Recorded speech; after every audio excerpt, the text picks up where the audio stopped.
This is Broke Again Fab, officially our first video.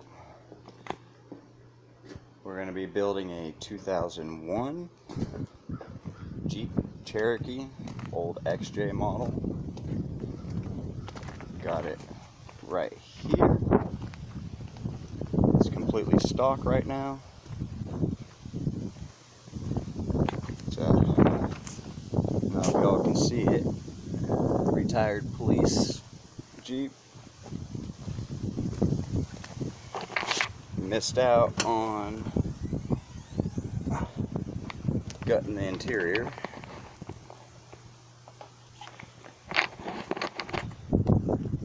While I was pulling all that out, I decided to put it on YouTube and see how it goes.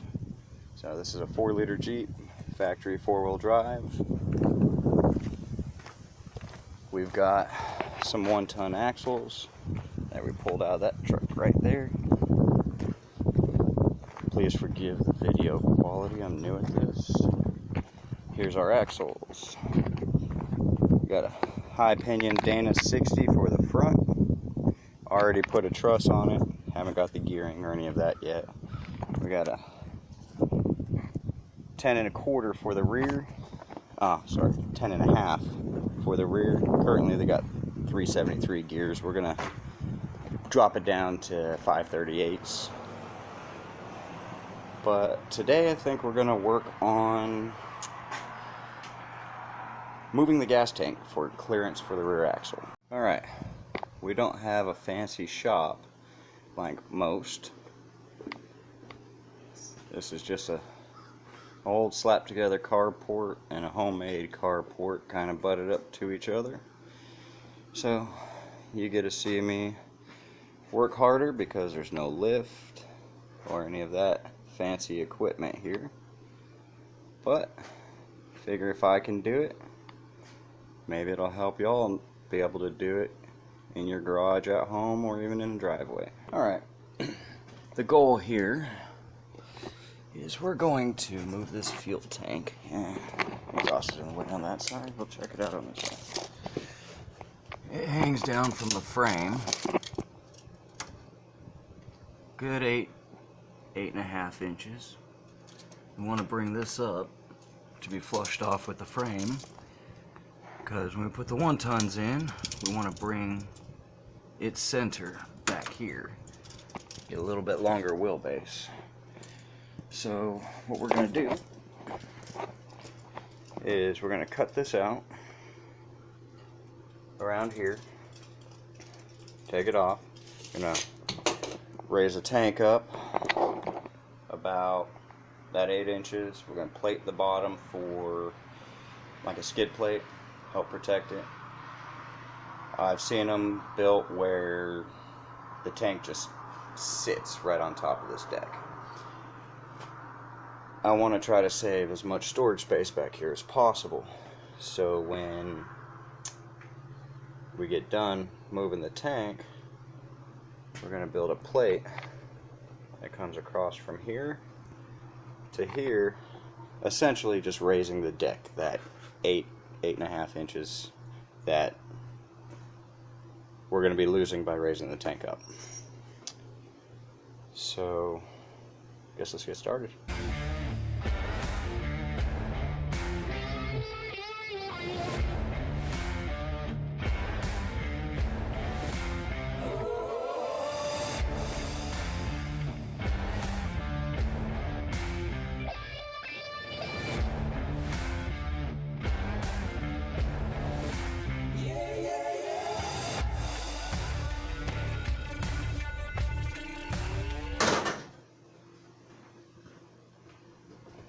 Kind of had to get it up on some ramps so there's more room to work. A little slippery though.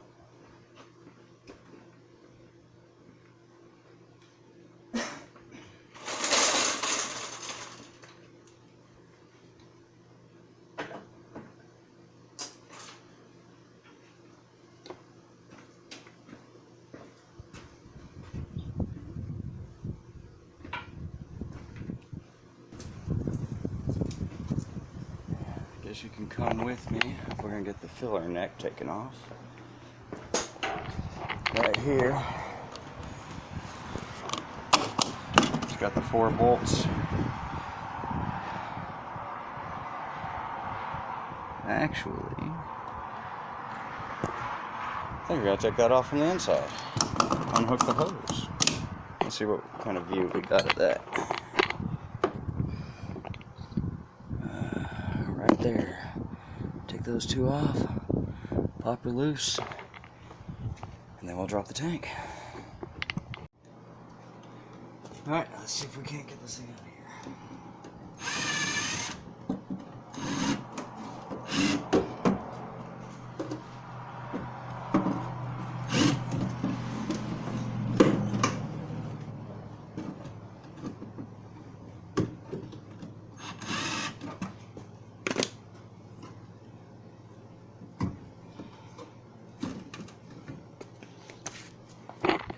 Alright, filler neck's taken off. Time for the tank. Got 2 14mm nuts on these hangers. Gotta loosen them up to build on them.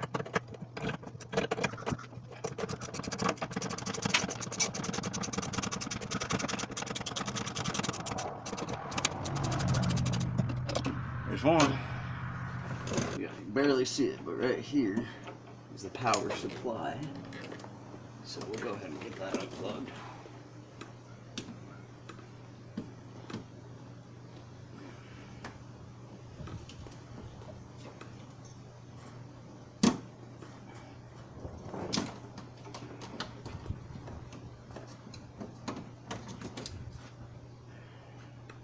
Put the little safety clip back in.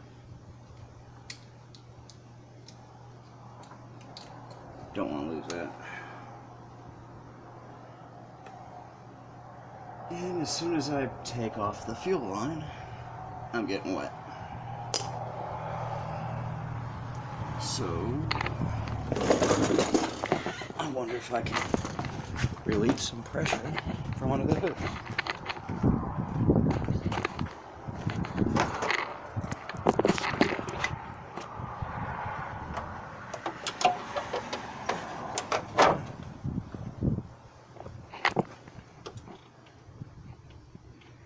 Got your fuel rail here.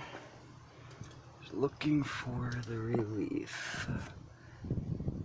And looks like this, oh, there it is right there. So we're just gonna relieve a little bit of pressure. Don't really care for fuel blowing up in my face. Not blow up as in fire, but spray. Alright, gonna need a catch can. This dirty thing should work.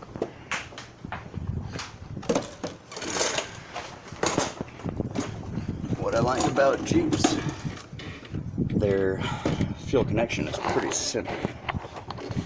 You just squeeze these in, and it pops right off. Don't know how I can get you the view while I'm doing it, so just hang tight.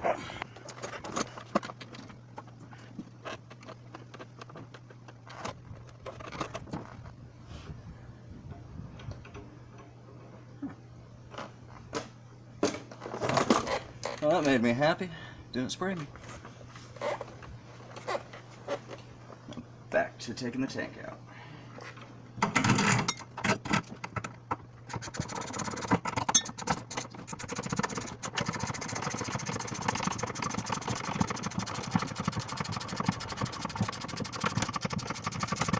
Alright, should be loose enough. Luckily, this tank is almost empty. I think it holds something like 20 gallons, so if it was full, it would really suck to get out.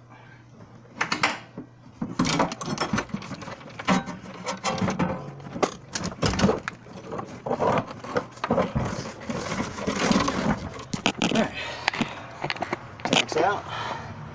Now, pop the hangers, turn them 90 degrees, they slide right out. Cool part is, let's see if I can get you a view. Look at all that room we just gained. Looks like to be able to put the skid plate on, I might have to take off this tow package. We'll worry about that when we get to it. Here's our fuel tank. Now, I bought this Jeep off my father-in-law. He spent some time in it, getting it running. It had been sitting for years. Just out in Oklahoma. Real dry, real dirty. So the fuel pump looks like it's been replaced. It looks pretty new.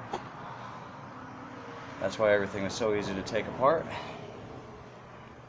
He did the hard work first. So, thanks for that. But for now, I think we're just going to slide this tank aside. We'll go ahead and plug the holes so no dirt or critters get in it. But that's pretty boring. Be back with you in a minute. Alright. Got it all covered up. Just use some aluminum foil. Critters don't seem to like to eat metal, and it's a lot easier to wrap it with. You just kind of squeeze it around, and ta-da. So I'm going to move this thing out of the way. We'll mark some holes, poke some holes so we know where to cut out, so we're not cutting out the frame or making it too small. Try to keep it away from the sparks as much as possible. Kind of need to reuse that fuel tank. Alright, let's grab a drill.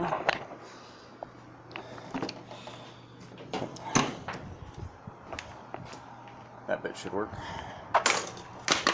Alright, now, all I'm going to do, let's see if we can get you a view. I'm going to mark it with just a drill bit hole everywhere I need it. So once I go up top, I know where my lines are going to be.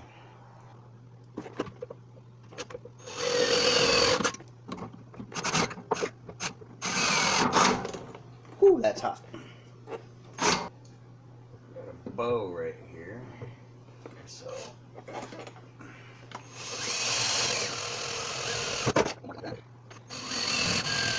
I know those.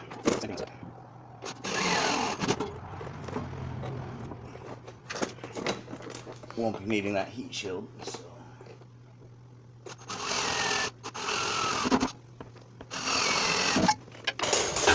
If you look, got my holes marked all the way across, and it tells me where my frame rail is, so I don't cut it. I know it's a unibody, doesn't technically have a frame, but it still has a unibody frame rail. Alright, I cut the hole out off camera. I don't have very good filming ability, so the saw would just wreak havoc on your ears. So let's have a look at what we got here. This is the test fit.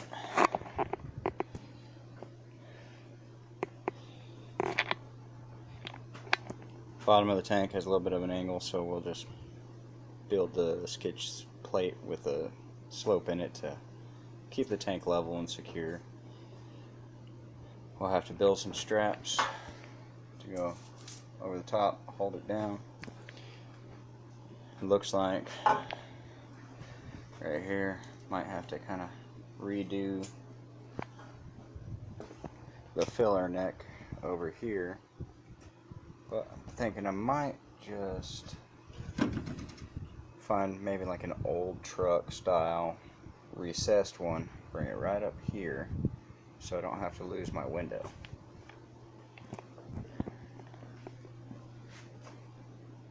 But we'll see how that goes. Let me go ahead and pull this tank back out, show you what I did, get back to you.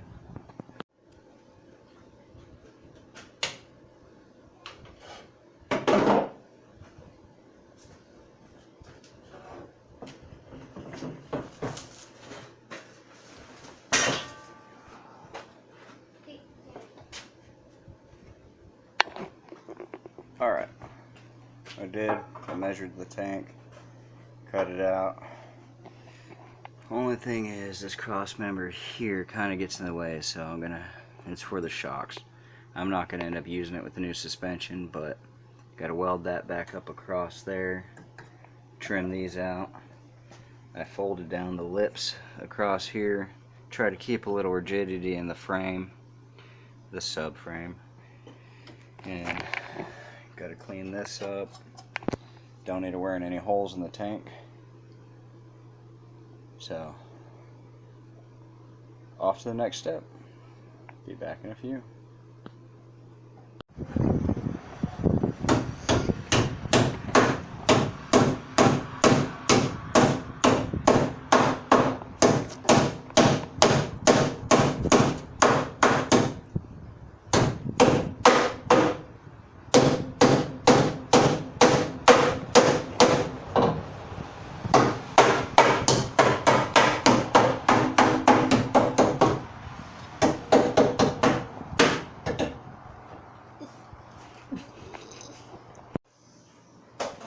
Are you actually recording? Yes. Huh. Can you get the view in here? I gotta cut a plate for the bottom side of the frame rail. It's 39 by 24 is where I'm gonna start. Make that skid plate and the base for the fuel tank. So I can get that cut out and get back to you. Alright. Got the sheet measured out for the skid plate. It's all right here. Got the torch pulled out. I think we're good to get started.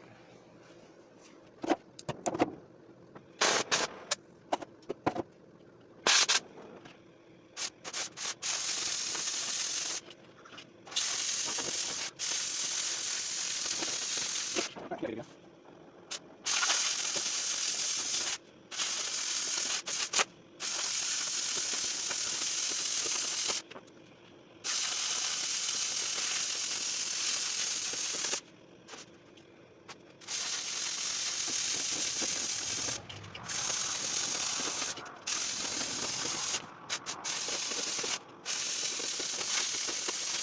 Alright, before I cut that last half inch, I'm going to make sure my stands are in the right spots.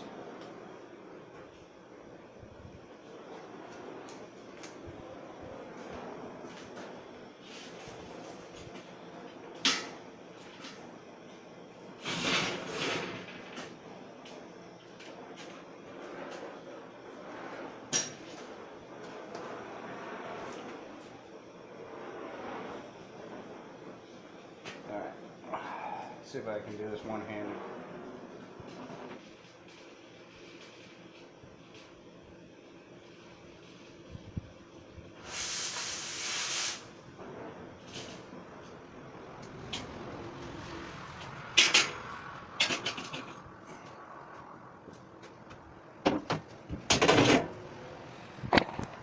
Alright, you'll probably want to know. That's 3/16 just regular steel plate. About all they had at the supply yard. Out here where I'm at, there's not much selection. So a lot of my stuff I'm probably going to have to special order. Of course, it means I have to wait for it. But let me get some of the stuff moved out of the way so I can clean up the edges and we'll move on. Hang tight. Well, looks like I did a pretty clean cut. Not too crazy crooked and almost no slag to grind off. So let's get started on that.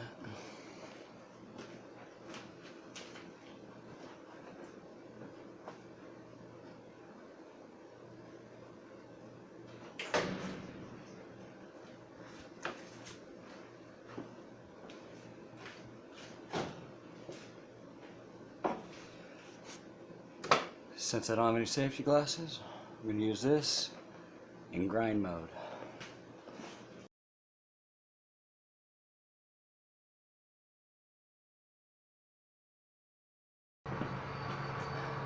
And because there was almost no slag, it's cleaned up.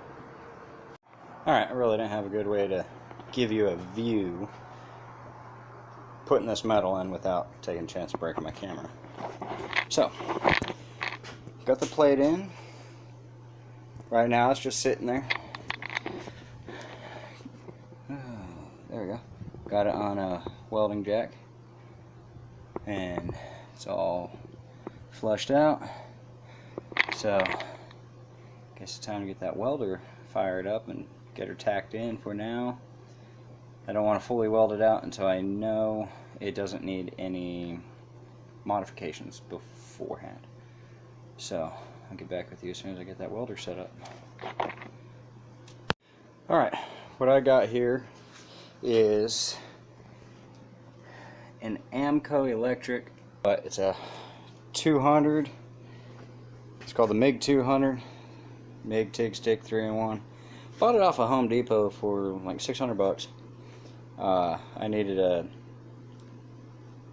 gas MIG instead of a ill cheapo flux core that just messes everything up.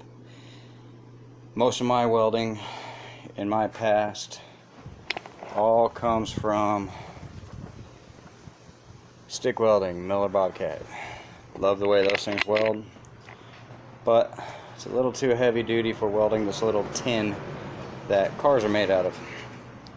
So that's why I got myself a little MIG.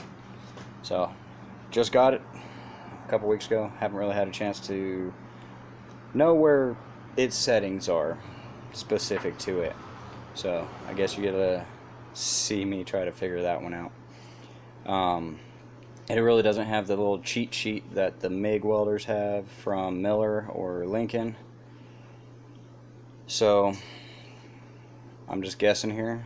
Hopefully I don't blow too many holes into that thin metal on the subframe. But let's have some fun. Alright. Get her grounded. Alright.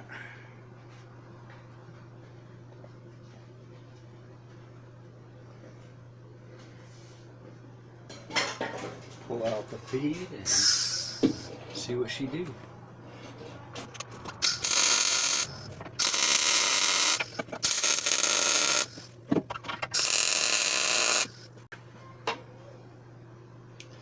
Looks like I got it pretty close. Finish tacking it real quick. Let's see, what do you want to watch from over here?